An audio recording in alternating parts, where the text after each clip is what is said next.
I was planning a surprise anniversary trip for my husband, until I found a hidden folder on his laptop titled Do Not Open with over 200 photos of him with my sister, my mom, and even my bridesmaid on our wedding night.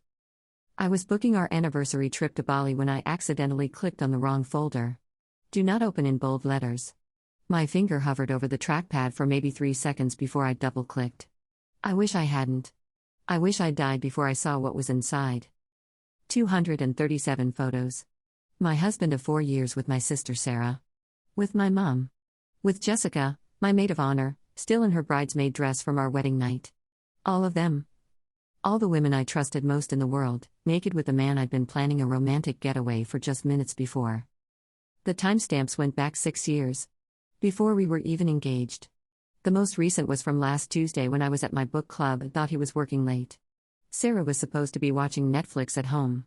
The photo showed her bent over our kitchen counter, the same counter where I'd made him breakfast that morning. I thought we were solid. 4 years married, 8 together total. We owned a house. We had plans for kids next year. I'd been so stupid, so blindly happy, posting anniversary countdowns on Instagram while he was apparently running a harem behind my back.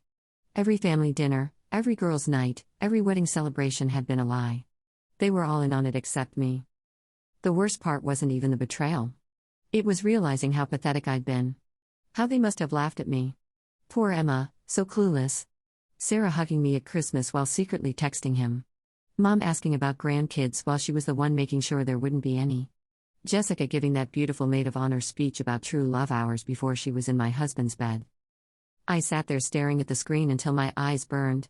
Photo after photo of my entire world having sex behind my back. Group photos too. My sister and my mom together with him. Jessica and Sarah. All of them together in what looked like our guest bedroom.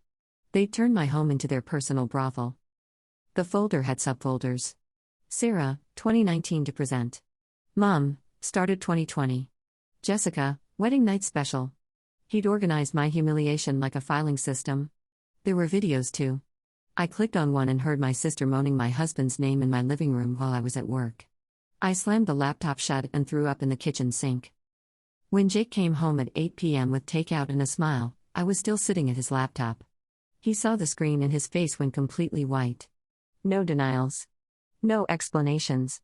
Just this terrible quiet recognition that it was over. Emma, He started. Don't. I reopened the laptop and turned it toward him. Just don't. He sat down across from me and we stared at each other in complete silence. 4 years of marriage, 8 years together, and there was literally nothing left to say. He hadn't just cheated. He'd orchestrated the complete destruction of every relationship that mattered to me. There was no coming back from this. No therapy. No forgiveness. No second chances. I'll pack tonight, he said finally. Good. My voice sounded like someone else's. Take everything. I don't want anything that's been in this house. That was it. The last real conversation we'd ever have. He packed 3 suitcases and left without another word. I sat in our empty bedroom and realized I had no one to call. No one to comfort me. Everyone I would have turned to had been in those photos.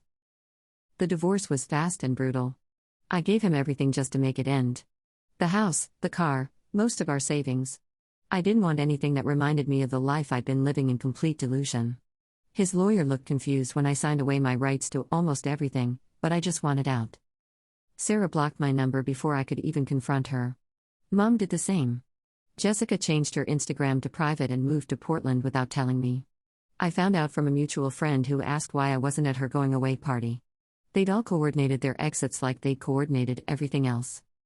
I lost my entire family in one day. Not just my husband, but my sister who'd been my best friend since childhood. My mom who I'd called every Sunday for 10 years.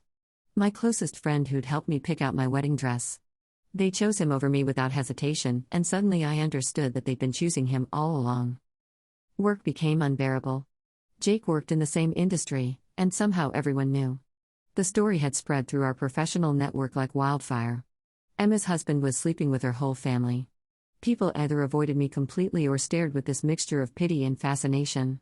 I started eating lunch in my car and eventually quit without notice. I moved into a studio apartment across town and spent most nights staring at the ceiling, trying to figure out how I'd been so blind. All those times Sarah stopped by when Jake was home alone. All those family gatherings where they seemed unusually comfortable with each other. Mom always taking his side in arguments. Jessica insisting on staying over after our wedding instead of going home. The signs had been everywhere.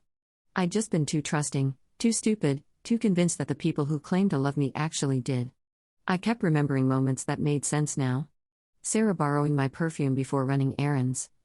Mom buying Jake expensive gifts for no reason. Jessica always volunteering to help set up when we hosted parties, spending hours alone with him in the kitchen. 6 months later, I found out through LinkedIn that Jake had gotten Sarah pregnant. They were engaged. Mom was planning the baby shower. Jessica was flying back to be in the wedding. They'd all moved on like I'd never existed, building their new happy family on the ashes of my old one. I tried therapy, but how do you explain that your entire support system was a lie? The therapist kept asking about my trust issues like this was something I needed to work through instead of a completely rational response to discovering that everyone close to me had been living a double life for years. I haven't spoken to any of them since that night. I changed my number, deleted all social media, and started over completely. Made new friends who don't know my story. Started dating someone who's never heard of Jake or Sarah or any of them. But I check his phone obsessively. I follow him to work sometimes. I can't help it. Some betrayals don't make you stronger. They just teach you that the people who say they love you might be the ones planning your destruction. And once you learn that lesson, you can never unlearn it. Trust isn't something you can rebuild when the blueprints were lies from the start.